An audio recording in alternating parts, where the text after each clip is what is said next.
In this question, we have two vectors, a vector and b vector, and we have to find the value of lambda such that a vector plus b vector and a vector minus b vector is orthogonal.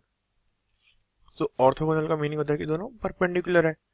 तो कोई भी दो vector, let's say इसमें हमें बात करी हुई a vector plus b vector की and a vector minus b vector की, तो ऑर्थोगोनल होंगे मीन्स परपेंडिकुलर होंगे.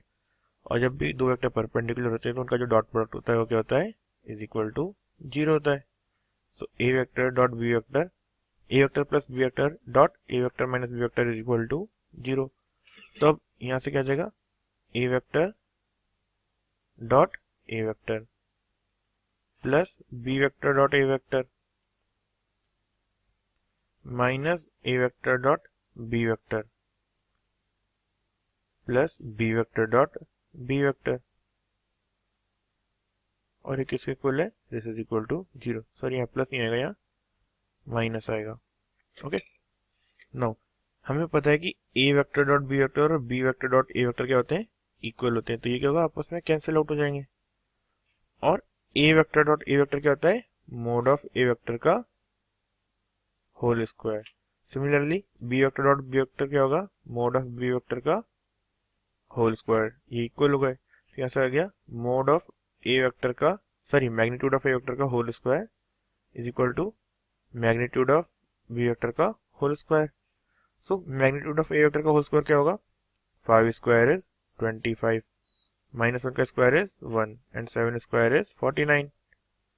Similarly mod of magnitude of B vector क्या होगा, आई कैप का कोएफिशिएंट 1, तो 1 square is 1 minus 1 square is 1 plus lambda square. So 49 plus 1 is 50 and 50 plus 25 is 75. So this is equal to 2 plus lambda square. Now lambda square is equal to 75 minus 2, which is equal to 73. So lambda square is equal to 73. तो lambda की value क्या गई, lambda is equal to root of 73. So this is our answer. हमें lambda की value determine करनी थी, lambda की value हो जाएगी 73. एक्चुअली लैम्डा की दो वैल्यूज हो सकती हैं, प्लस माइनस 73. तो लैम्डा की वैल्यूज मिली हमें दो, प्लस अंडर रूट 73 और minus under root 73. So this is our solution.